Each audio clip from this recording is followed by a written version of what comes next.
two networks must be separately designed, deployed, commissioned, and tested. So these networks are not born connected.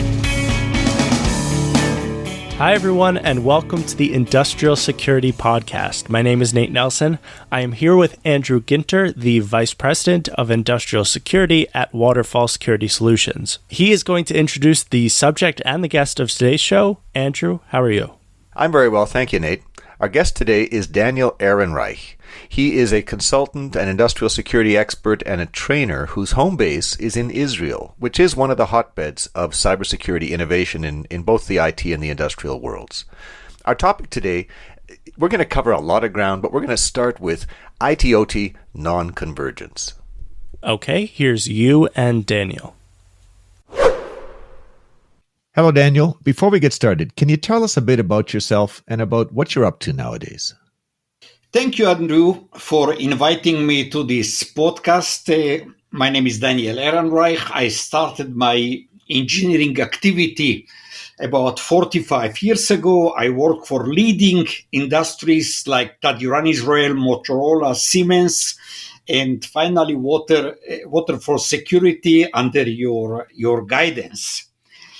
I'm strongly involved with ICS cybersecurity since the Stuxnet, because this was the first event when industrial control people realized that an isolated or air-gapped system is not safe. So when I worked for Motorola, we suddenly started to pay attention to cybersecurity. Today, I am a self-employed a consultant, a lecturer, and conference leader, keynote speaker, but mainly and exclusively focusing on industrial control cybersecurity, which we call today ICS, OT, IIoT, of course, and this is my activity. We're going to cover a lot of ground today, but our first topic and the title of the episode is ITOT nonconvergence. So, some history. In 2005 or so, the Gartner Group created the term, they coined the term ITOT convergence. They predicted that, within a decade or so, most OT teams would report to the same C-level people as IT teams.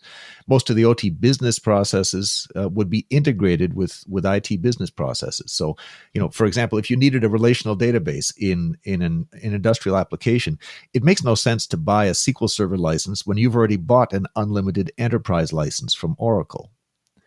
What was left kind of unsaid in that vision of ITOT integration. They were talking about really integrating the teams, integrating the business processes.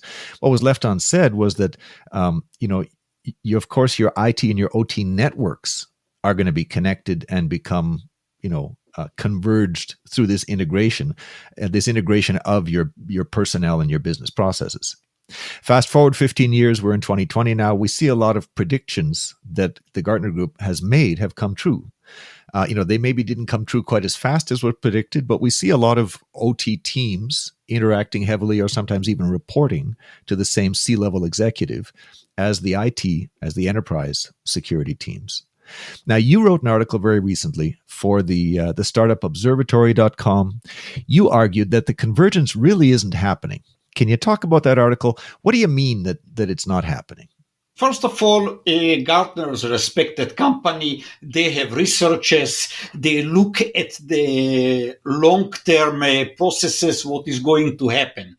So we all know that traditionally in big organizations, there was always a problem that the OT people did not really talk to the IT people and the IT security people. There was a gap between the people, and the OT people said, please do not come to our area because you don't really understand what we are doing. So there was a gap. Indeed, what Gartner said, that the people will come together. And this is correct. One reason is that if you are looking into the IT network, the network components, the network architecture, and you are looking into the OT network, what I would like to call, there is a section which we call the IT in the OT zone. you see similarity. So you cannot say, oh, you have a firewall type A and we have a firewall type B, or switches and so on. So people must work together, people must collaborate, people must help each other. This is fine. Related to the IT and OT network, there is a problem which is largely misunderstood. And if you ask many people, what do you mean by IT-OT convergence? You will see people are hesitating. They will not really have a clear answer. First of all, very important to say that IT networks and the architectures are protecting information data, we all know, through the CIA, confidential integrity availability.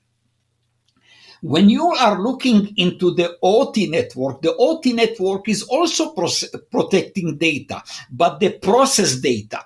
Now if we cannot say, and I know many people are saying, oh, for the OT we say integrity, availability, confidentiality, they are rotating the letters. And I say we need to use SRP, safety, reliability, and productivity. Productivity means that the factory or the plant is operating. Now you have a big difference between these plants, and in what I say is that these two networks must be separately designed, deployed, commissioned, and tested, and they should work separately.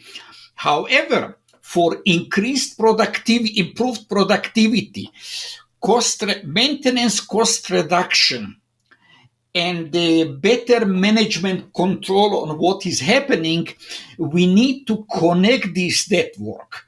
So these networks are not born connected. We need to connect this network in order to pass the information in majority of the time from the OT into the IT network. Rarely, for very good reasons, we pass information to the OT network. So it's not really a convergence. Two separate networks connected for a good reason. And once we understand it will be more clear. Now, when we are looking into the architecture, the OT, ICS OT architecture, we see the new player, the IIoT, the Industrial Internet of Things. Now, how this new player is integrating to the OT network, it first of all increased the attack surface, and you cannot now say, okay, everything is converged. The OT, the IIoT, the IT, all are converged. Then we will not have safety. We cannot assure safety of the system, because we all know that the internet network is connected, that the IT network is connected to the internet, and there is only so much you can do to protect it. So this is the reason why I say connected, yes. How connected? You need to understand the processes in the OT section. Then we talk about it later, how you perform that connection. But this is not convergent, and this is the topic of the last paper, and I published a couple of papers on this topic before. So, Nate, you heard Daniel mention that he'd worked at Waterfall for a while. I worked with Daniel at Waterfall a couple of years ago. This was before he sort of got the call to go and do the conference and do stuff on his own. But Waterfall's headquarters is in Israel. We are one of the OT security former startups. I mean, we're 13 years old now. In Israel. So in a sense, it's not surprising. Israel's a small place. It's not surprising that Daniel's done some work with us.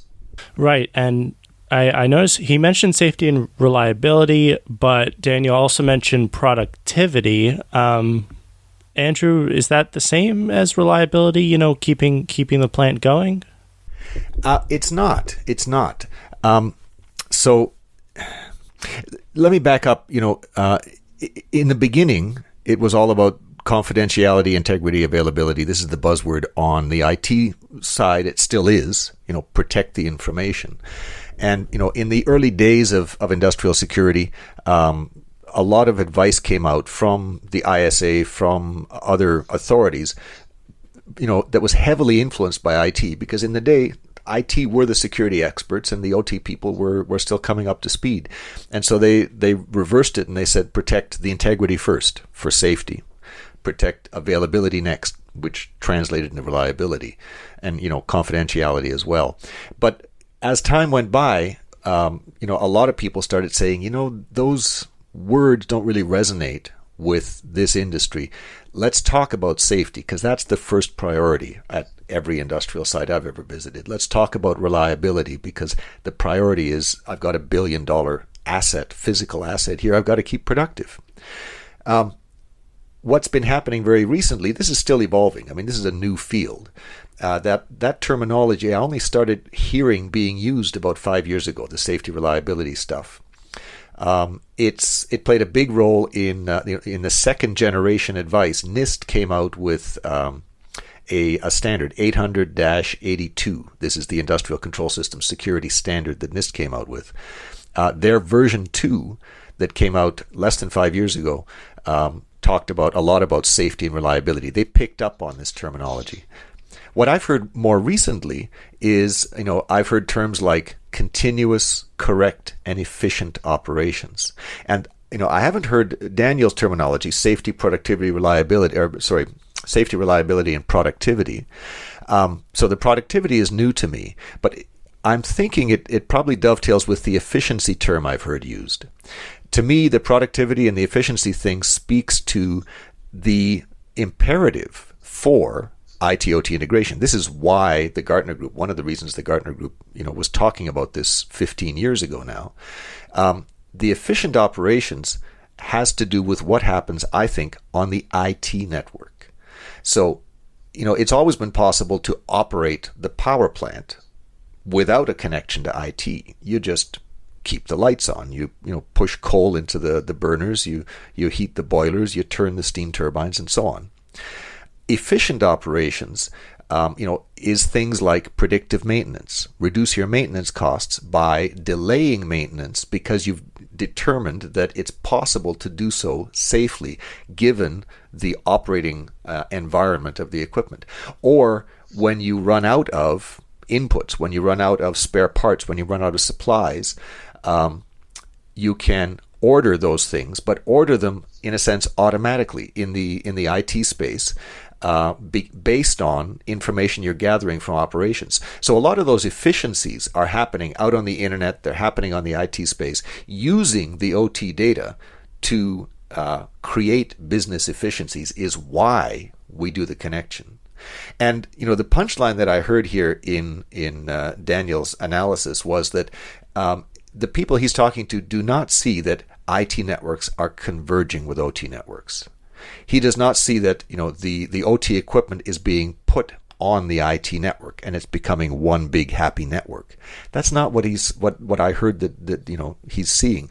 What I heard him saying is that he sees these networks being connected for productivity reasons, not integrated, not becoming the same network. And I think that's an important differentiation, and that's what I explored with him next in my next question. So in your paper, you were saying you'd talk to a lot of cybersecurity practitioners in your practice, in your consulting practice, and one of the differences that they're coming back with is priorities on these networks. Are there other differences you can talk about? Yes, this is also very important. The first most important problem is that we are facing that IT people have their own way of how they handle the system. They are frequently patching, frequently updating, and doing whatever is necessary to protect the confidentiality. We all know that the major difference is that ICS OT networks cannot be modified, cannot be patched, cannot be upgraded easily, because every change in the software or also in the hardware is representing the risk to operating safety and reliability.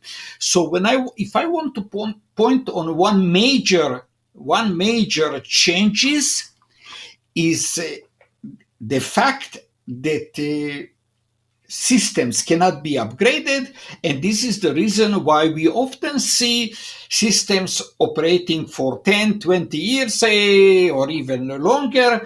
And even today you can find Windows XP, Windows 7 and these legacy operating systems, because people are concerned about upgrading them. One important point is, we all know that organizations do not have a good documentation on what is installed, the processes, and we all know that once you are touching the system, something can happen. If you don't have a good documentation, you will not be able to repair it. So this, I would say, this is the major difference between the IT and the OT.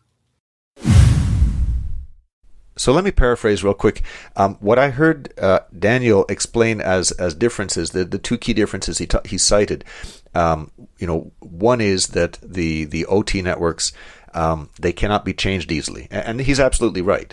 The engineers in charge of those networks, the first time, anytime you ask them for a change, any kind of change, an IT change, a security change, a physical change, any change, the first question they have to ask is, will this change kill anybody? This is why engineering is a profession. They're like doctors. They're required to stay up to date with stuff because they're dealing with, at least some engineers are dealing with life-critical circumstances. And, the second question they have to ask is, will this change trip my plant and cause an unplanned shutdown of $1 billion physical asset? And the answer is never zero. The answer is never no, it won't. The answer is probabilistic. And so they have to do serious investigation, and this takes time. And so you can't just change the software and apply a security update and cross your fingers. This is unacceptable. The other thing that I heard Daniel mention was the documentation, and he's right. A lot of industrial sites, they don't have all the documentation that you'd expect. To me, though, that's a fixable thing. You can go in and document what you have, investigate what you have. The thing about the need to control change, the fact that industrial networks change very slowly, and some sort of IT security expectations are that things change very quickly when we discover new vulnerabilities. That change control imperative, I think, is something that can't be fixed. It's intrinsic in industrial networks. It's never going to go away. And this is always going to be an impediment to integration. Okay, so if we really can't integrate the networks, if all we can do is connect them, I guess the question is, how do we do that? How connected can we be? How do we design those connections? This is the very important question. And I always say that we must start with understanding the operating process in the ICS OT zone. Why is that? Because when we speak about integration, in some cases, we are required to export the data from the ICS OT zone to the IT zone, and maybe later to the warranty provider of the turbine. They need to receive the data.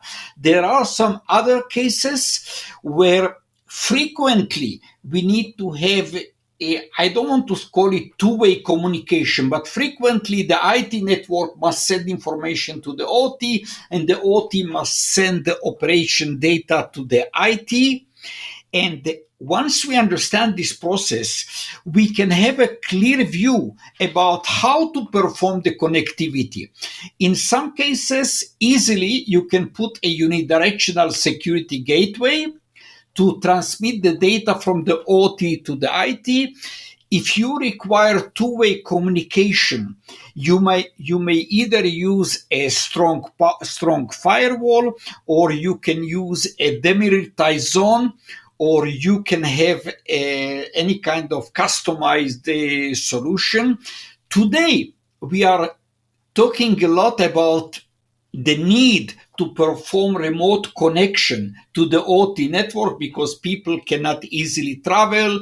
Expert cannot come from abroad to repair things. So here we have another way of another reason for the connectivity, because even if you connect remotely, you will always have to go through the IT, from the IT to the OT, and not directly to the OT, because this may be high risk. When we are speaking about the connectivity, we need to know that if you are looking into an architecture, you may find easily 20, 30, even 40 different zones which are not working together. So, and each of them requires specific treatment. So when you allow connectivity, how you are going to do it? You are going to connect to the entire OT. You are going to connect just to a specific zone. So there is a lot of things you need to understand here, and the expert people in the plant need to understand. We all know that new attacks are coming. 0-day vulnerabilities are being detected almost every week, and this is the reason that when we decide on the connectivity, in addition, we need to talk about additional security measures for deployment of IDS, SIEM, and other things. So the name of the game is understand the process, understand why connectivity is needed, and deploy the correct and cyber-secured connection accordingly. Waterfall Security Solutions is the OT security company, and we are pleased to announce a new white paper, Cybersecurity Imperatives for Vital Rail Networks at Operation Control Centers. Strong cybersecurity is a prerequisite for safe, reliable, and efficient railway operations. Waterfall's unidirectional security gateways provide hardware-based protection for signaling, train safety, energy management, and other vital networks. The gateways replicate critical systems, devices, and protocols to external networks unidirectionally. Those replicas provide safe access to Operations Control Center data. To download the white paper, please visit waterfall-security.com and look for Rails under the Industries menu. So Andrew, in your view, now that Daniel's described all the ways that we can connect IT and OT, how integrated can they really get? That's a good question. Let me give you an analogy. Have I given you the sort of the industrial internet vision? I can't recall. We've done 40 episodes now. Have we ever talked about sort of a vision where everything is on the internet, even the safety systems? I don't recall any specific vision. Okay, so bear with me for a second. I once heard another expert. He asked me, not to name names, but he said to me, "Look, this was a couple of years ago." He said the vision for the industrial internet of things. So we're taking a bit of a tangent here. The vision is every industrial device is on the internet, has an address on the internet that's universally accessible. The safety systems, the protective relays, the control systems, the PLCs, everything. Everything is connected to the cloud. The cloud discovers all these connections, figures out what the devices are. The clouds talk to each other. They figure out what the physical process is. It's all standardized. They auto-configure the devices. The whole industrial site, be it refinery or a power plant, is operated remotely. There is no local control room. The operator sits at head office in another city. Everything happens over the internet. Everything is integrated. Everything is automatic. Everything just works. That's the vision. And, the question is, How close can we come to that? Yeah, Andrew, admittedly, I'm a bit surprised at hearing that come from you, because that kind of seems like the opposite way of the way that we usually talk about industrial security and how connectivity can lead to, all the catastrophic problems we've discussed on past episodes. Absolutely. So, my response to the gentleman when I heard this vision was, that's a great vision. I agree completely with that vision in terms of, the enormous benefits we can get from that vision. If it were realized. There's real problems with realizing it the way it's envisioned, though. So to me, the key question was, that's a great vision. That's sort of a high bar to set. The question is, how close can we get to that bar? How close can we come to that vision and still be safe and still be secure and still, be reliable? And I think that's an open question. That's a very useful question. If we cannot achieve the vision, can we achieve all the benefits of the vision without the risks that come with it? And I see the same thing here. I think what I heard. I think Daniel saying, look, and this is the first time I've heard anybody say this, so this was interesting to me. We're not going to see integration of these networks. We're going to see connectivity of these networks, and there's lots of different ways to connect them. But the vision is integration, because we want the benefits of integration. And so the open question is, given that we can only connect these networks, how close can we come to the benefits of integration, given that what we do is connect them? And I think we can come very close. We don't have to put every safety device on the IT network in order to reap the benefits that we would get by having that. So that, I think, is a very interesting and useful question. How do we use connectivity to get the benefits of the vision of integration? Yeah, Andrew, I take your point. I think that it's useful also for people to hear this from you, because you tend to be, we've had some guests on the show who come at the vision that you're talking about and they want to head straight for it, whereas you're a bit more cautious.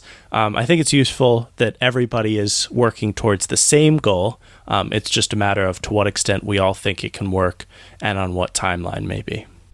That's right. And if we have the same goal, the same vision in mind, we don't, step straight to the vision and say, oh crap, we have a problem. We work our way towards it, and we use the tools that we have, and we invent new tools to. And I think the point of the vision is not that everybody wants integration; it's that everybody wants the benefits of integration. And so, what we need to do is acknowledge the vision as the benefits of integration are tremendous, and how close can we get to that safely? And I think that's a very useful question, and it's the first time I've heard that question. So that's an interesting perspective. This ITOT topic is not, the only thing that you're up to. I introduced you doing some training as well. Can you talk about what kind of training are you doing, and who do you see coming to that training? Andrew, this is a very important point. We all know the famous PPT triad, the people, policies, processes, and technologies. And if you are looking at the triad, the P for people is on the top. And this is reflecting to training. Training must be done to all levels, the operation levels, the engineering levels. When I conduct a general introduction training to ICS cybersecurity, it can go from 4 hours to 16 hours. Even I had the longer training of 24 hours. Usually coming OT people who understand the SCADA OT process, but they don't know ICS cybersecurity. Then our IT people are coming who want to learn what is all about OT cybersecurity, what I need to know. And I had the example of a food plant with over 20 facilities, and they invited me for training, and suddenly I see all the people are IT people. I said, where are the OT people? No, we want to learn what they are doing. Then in the addition are coming the managers who need to know what is all about.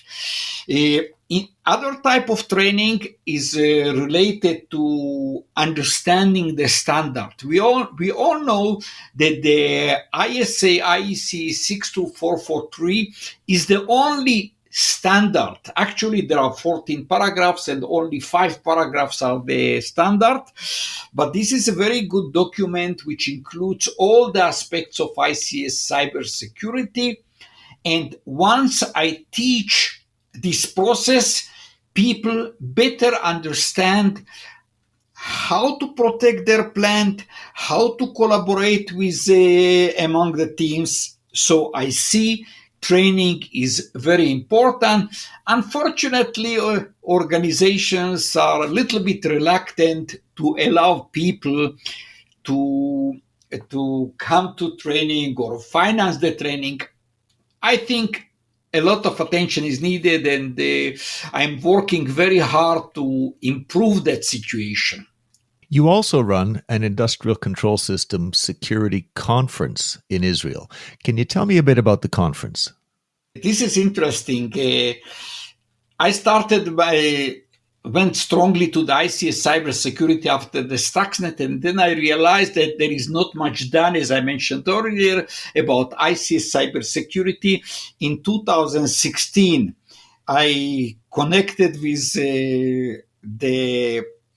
the company People and Computers, and they said, why don't you organize this conference and lead it and select the speakers and do whatever is needed, because we don't know exactly how to organize such an event. So because I always wanted to do a boutique conference, I picked this idea. Initially, we started with about 300 people. Those who invested in this conference were not sure if it's going to be successful, but it was a huge success. And since that, we continued 17, 18, 19. Unfortunately, this year we are going to skip it, but the next conference, the 5th ICS CyberSec in Israel, is already scheduled for late March 2021. So I'm leading these activities and selecting the speakers and selecting the topics. Organizing a panel of experts is truly an exciting event that we are doing in Israel. You mentioned selecting the speakers. How do you select your speakers? Is there a competitive call for presentations where mere mortals like me or others could propose a topic for your conference? Because we are limiting it to one day, there are about 15 lectures. It is not so difficult for me because I know the whole industry in Israel. I know the experts. I know the people who are coming from factories, from electric plants, water plants. I know all these people. So I'm putting together the focus of the conference, and then I'm coming to these people. We have this conference, come over and speak here. Obviously, we are telling our people not to do any sales speeches. It must be interesting. It must be innovative. It must educate the people. And after all these speeches, I organize a panel of experts. What I'm doing, I'm taking 5 very difficult questions. Something that is like, how do you patching a PLC? What kind of precautions you need to do when you perform a remote access? And I'm asking the same 5 questions. These 5 experts, and this is a beautiful session. Some people told me that this is the best part of the conference because we learn how these experts are referring to these difficult questions and what are their opinions. So it's going very well. So the way how we are organizing this conference, because it's the short conference, there is no official call for papers, for presenters. But of course, I'm encouraging anyone who is interested to do a presentations, please contact me directly. Send me the topic that you want to talk about, and for sure I will find a way how to integrate it to this conference, because we definitely want to see many people participating in interesting lectures. Have you ever been a speaker at this conference? I never have. I've never had opportunity to attend the conference. It is in Israel. It's, some distance away. Waterfall, though, has sponsored the conference a couple of times. We bought a booth there. I think we might even have had one of our other people in a speaking slot. I forget. So, I'm going to try and visit. 300 people is a big event, so I'm going to try and get over there one of these years. And what I wanted to mention was, Daniel's description of his panel of experts on the end. That's something that I'm seeing sort of in a sense, the biggest, the most useful conferences do. S4 on the end has the same 3 experts every year, if they can get them. And they just do sort of a recap. And it's interesting hearing the sort of the final 3 gurus doing the recap. I remember on the Department of Homeland Security's ICS JWG events that happen twice a year in the United States. Marty Edwards, for 6 years, he did a session on the very last session, which was called Ask Me Anything. And it was very popular. People would stay to the end for that. And you have to put something interesting on the end of the conference, or people start taking off for their flights. They abandon the conference. But so this concept of putting something really interesting on the end of the conference is something that I see a bunch of people doing nowadays. We're coming up on the end of the interview here. Is there a thought you'd like to leave with our listeners? Thank you, Andrew. We really covered the major topic, but still we need to. For the summary, we need to say that the dealing with ICS OT cybersecurity must start with understanding the process.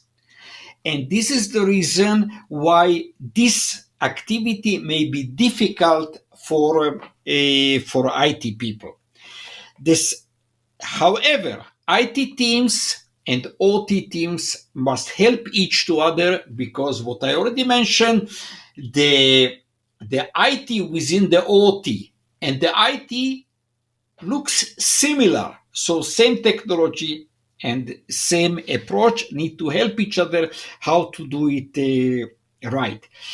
We must say it again and again. Every software-based defense can be compromised. This is critical, and safety must be always first. Of course, there are systems which are not safety-related, like collecting information from utility meters, which is a sort of ICS OT, but it's not safety-related. So we need to understand what it's all about. Finally, I would like to bring back people, look at the standard ISA IEC 62443 positively. It makes a lot of sense. It is difficult to read the whole document, which has over 1,000 pages, but the principles are important. And if we follow these principles, the separation to zones and the risk assessment and the correct deployment of cyber defense procedures, the whole world will be much safer and better cyber secured. Finally, I would like to say is that cybersecurity for industrial control is very important, and I dedicate my activity to achieving this goal. Anyone who is interested to send me a mail directly and ask any question, receive copy of any of the papers which I published, feel free to contact me. You can find me on the LinkedIn, and I will do my best to respond and help everyone who need help. Andrew, how about your last word? Well, looking back on the interview, I'll just repeat myself briefly. What I thought was the most interesting insight is connected, not integrated. IT and OT networks. And the vision is integrated. The benefits we want are from the integration. And the interesting question is, if all we can do is connect these networks, how close can we get to these benefits? And I think we can get really close to all of the benefits of integration. So that's a question I think is worth thinking about further. Okay. Thanks to Daniel Ehrenreich for speaking with you, Andrew. And as always, Andrew, thank you for speaking with me. Always a pleasure. Thank you, Nate. This has been the Industrial Security Podcast from Waterfall. Thanks to everybody listening.